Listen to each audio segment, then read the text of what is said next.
Hello students, कैसे हैं आप? आशा करता हूं कि आप बहुत ही अच्छे होंगे, स्वस्थ होंगे, आपकी पढ़ाई भी बहुत अच्छे से चल रही होगी। स्टूडेंट्स, इसके पहले हम आपको चकबंदी लेखपाल भर्ती परीक्षा 2008 का एक 15 प्रश्नों का एक श्रृंखला दिया था और उन 15 प्रश्नों को आप हल किए होंगे और वे प्रश्न बहुत ही इम्पोर्टेंट थे। आपको कैसा लगा आप कमेंट बॉक्स में लिख करके भेजिएगा। और अभी तक अगर आप हमारे चैनल को सब्सक्राइब नहीं किए हैं तो आप लाल बटन को दबा करके सब्सक्राइब कर लीजिए और उसके बगल में बेल आइकन है उसे भी दबा दीजिए, जिससे कि आपको सबसे पहले हमारा नोटिफिकेशन आपको मिलता रहे और आप अच्छे से अपनी पढ़ाई भी करते रहें। आइए देखते हैं चकबंदी लेखपाल भर्ती परीक्षा 2008 का ये पहला पार्ट है। हल प्रश्न पत्र है, स्मृति पर आधारित है।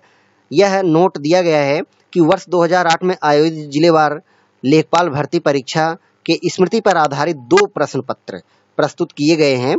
प्रश्नों की प्रकृति एवं प्रवृत्ति के अनुकूल संप्रति सामग्री प्रतियोगियों के लिए उपयोगी सिद्ध होगा। ध्यातव्य है कि उस समय प्रत्येक खंड से 15-15 प्रश्न ही पूछे गए हैं।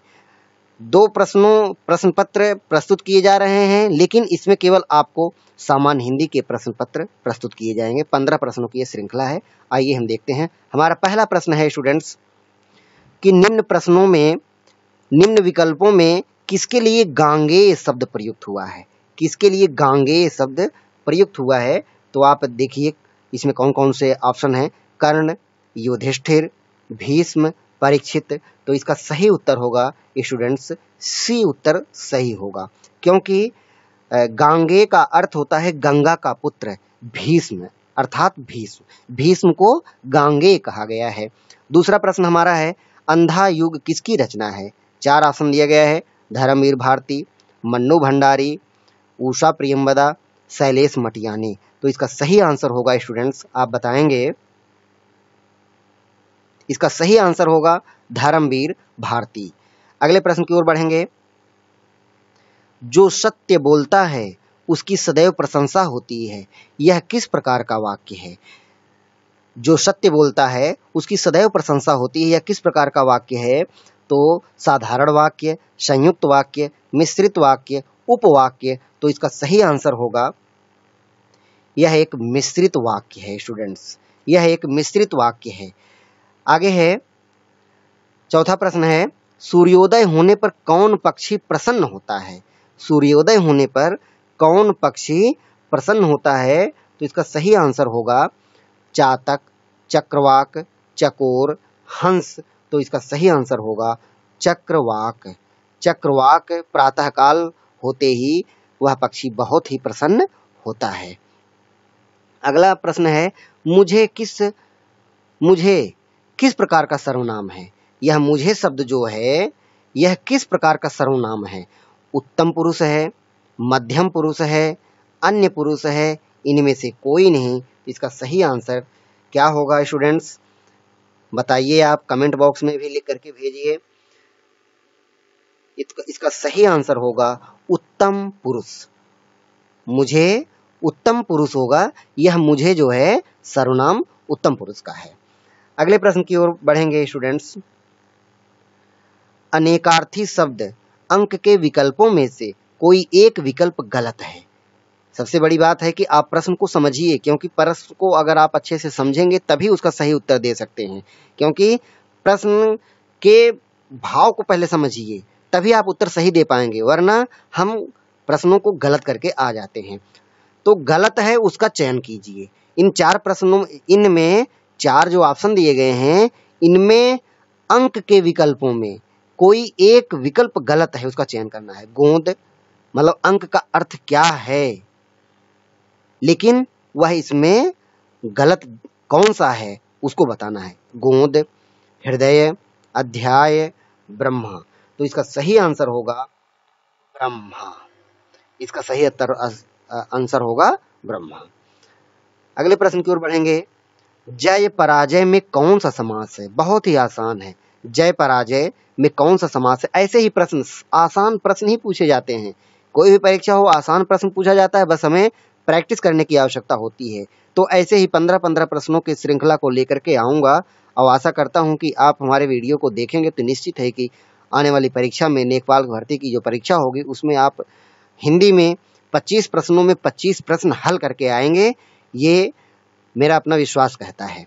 अगर आप प्रैक्टिस करेंगे और लिखेंगे तभी ऐसा संभव है, और वरना संभव नहीं है। कोई भी कोचिंग कर लीजिए, आप कोई भी यूट्यूब चैनल देख लीजिए, जब तक आप प्रैक्टिस नहीं करेंगे तब तक कुछ भी होने वाला नहीं है। तो जय पराजय में कौन सा समास है? कर्मधारय समास है, द्वंद्व समास, तत्पुरुष समास, अव्ययी भाव समास।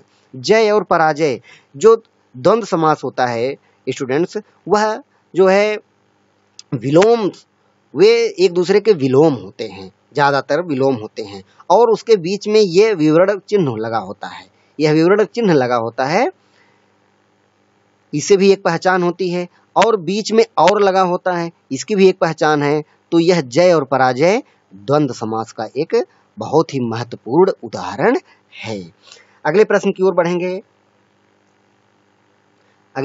बढ़ेंगे। हमारा 8वां प्रश्न है,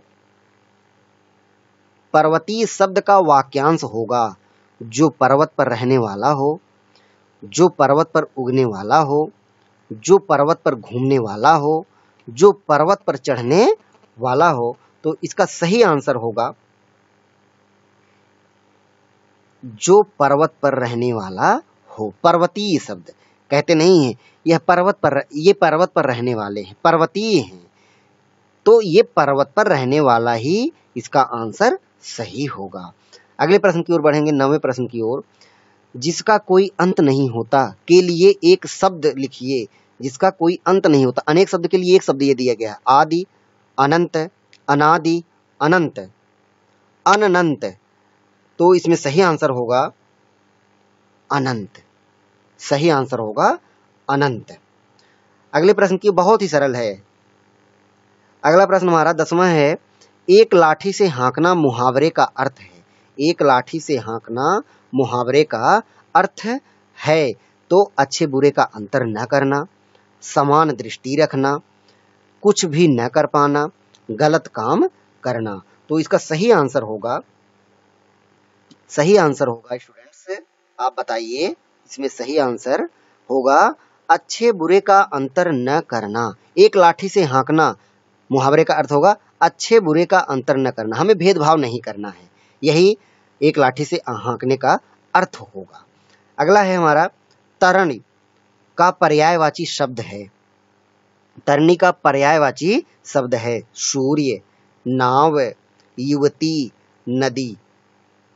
4 ऑप्शन दिए गए हैं, इसमें आप सोच करके बताइए, कमेंट बॉक्स में भी लिख करके दीजिए कि ये ऑप्शन 11वें का ये सही है। तो इसका सही आंसर होगा सूर्य।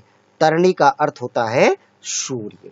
तरणी शब्द का सूर्य पर्यायवाची है, जबकि तरणि नाव का पर्याय है। तरिणी, अगर यहाँ पे हम र पे बड़ी छोटी मात्रा लगा देंगे और अड़ा पे बड़ी मात्रा लगा देंगे तो हमारा यह नाव का पर्यायवाची हो जाएगा। तरिणी मतलब उतारना, नाव का पर्यायवाची हो जाएगा। लेकिन यहाँ पे हमारा सही आंसर होगा सूर्य, इसका पर्यायवाची सही है। अगले प्रश्न की ओर बढ़ेंगे। निम्न में से संधि, कौन संधि का उदाहरण नहीं है? इसमें कौन सा ऐसा शब्द है जो संधि का उदाहरण नहीं है? नरेश, सम्राट, नारींद्र, देवर्षि। उदाहरण, संधि का उदाहरण नहीं है। तो संधि का उदाहरण कौन सा नहीं है? सम्राट। सम्राट का संधि विच्छेद नहीं किया जा सकता है, इसीलिए यह संधि का कोई उदाहरण नहीं है। जैसे नरेश है, नर जमा ईस बराबर नरेश, और नारींद्र, नारी जमा इंद्र बराबर नारींद्र हो जाएगा। देवर्षि, देव जमा ऋषि बराबर देवर्षि हो जाएगा। और सम्राट का कोई संधि विच्छेद नहीं होगा, इसीलिए यह संधि का कोई भी उदाहरण नहीं है। अगला प्रश्न है हमारा, निम्न समूह से सही शब्द चुनकर लिखें। सही शब्द इसमें कौन है? वर्तनी देखना है हमें। वैदेही, चंचल, भ्रष्ट, धोबी। तो इसमें सही आंसर क्या होगा? धोबी हमारा सही है। सही शब्द चुन करके लिखना है। इनमें से सही कौन सा है? तो हमारा होगा धोबी। अगले प्रश्न की ओर बढ़ेंगे। 14वां प्रश्न हमारा है, निम्न में से तत्सम शब्द चुनिए। तत्सम चौपाया, चार पाया, चतुष्पद, चार पैर। तो इसका सही आंसर होगा चतुष्पद। जो हमारा ये चतुष्पद है यह हमारा सही है, तत्सम शब्द है।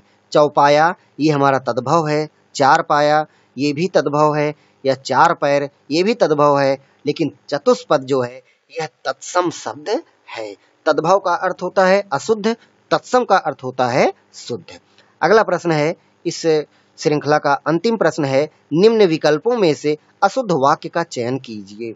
बिजली गरज रही है, बिजली चमक रही है, रात का भोजन अच्छा था, आपके दर्शन पर्याप्त होंगे। तो इसमें सही आंसर होगा, देखते हैं कौन सा सही आंसर होगा। तो इसमें सही आंसर होगा बिजली गरज रही है। बिजली गरज रही है वाक्य अशुद्ध है, हमको अशुद्ध वाक्य का चयन करना है, शुद्ध वाक्य का नहीं। इसमें अशुद्ध वाक्य बिजली गरज रही है, जो कि बिजली गरजती नहीं है, बिजली चमकती है। बिजली चमकती है, गरजती नहीं है, तो इसलिए यह वाक्य हमारा अशुद्ध है, अशुद्ध है। देखो यहाँ पे दिया गया है बिजली चमक रही है, यहाँ पे ये सही है, ये तीनों सही हैं, लेकिन यह हमारा ए ऑप्शन इस प्रश्न के अनुसार यह अशुद्ध है। इस तरह से साथियों हमारा यह 15 प्रश्नों का यह श्रृंखला पूरा होता है। जैसा भी हो आप कमेंट बॉक्स में लिख करके बताइए कि आप ठीक पढ़ा रहे हैं, कैसे पढ़ा रहे हैं। हम उस चीज़ को आप हमारे YouTube चैनल को देख करके कमेंट बॉक्स में लिख करके हमें हमारा मार्गदर्शन कीजिए, जिससे कि हमारे अंदर जो कमियां होंगी हम उसे दूर करने का प्रयास करेंगे। अगले वीडियो का इंतजार कीजिए, हम आपके कमेंट्स का इंतजार करेंगे। धन्यवाद स्टूडेंट्स।